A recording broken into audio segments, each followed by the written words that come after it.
Welcome to our channel. Today we how to disable Rebrandly tracking for affiliate campaigns. Easy tutorial step by step clearly. To disable Rebrandly tracking for your affiliate campaigns, start by logging into your Rebrandly account.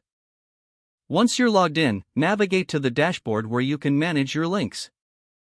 Locate the link you want to modify by scrolling through your list or using the search bar. Click on the link to open its settings. In the link settings, look for the tracking options.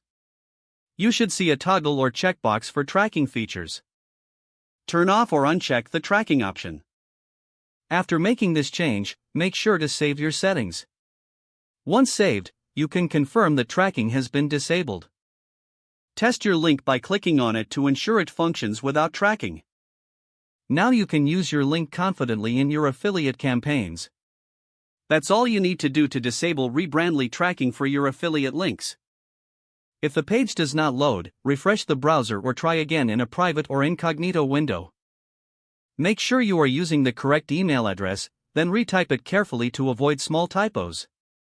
If your password is not accepted, use the reset option and create a new strong password you can remember. Check your spam folder for verification or security emails, then complete any requested confirmation steps. Enable two-factor authentication if available to improve account security and reduce unauthorized access risk. After signing in, review your profile details so your contact information and settings are accurate and current. If you see an error message, note it down and try again after restarting your device and internet connection. Log out when you finish, especially on shared devices, to keep your account and payment information secure.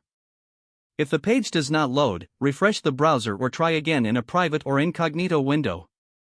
Make sure you are using the correct email address, then retype it carefully to avoid small typos. If your password is not accepted, use the reset option and create a new strong password you can remember. Check your spam folder for verification or security emails, then complete any requested confirmation steps. Enable two-factor authentication if available to improve account security and reduce unauthorized access risk. After signing in, review your profile details so your contact information and settings are accurate and current. If you see an error message, note it down and try again after restarting your device and internet connection. Log out when you finish, especially on shared devices, to keep your account and payment information secure. Don't forget to like this video and subscribe to our channel for more step-by-step tech guides.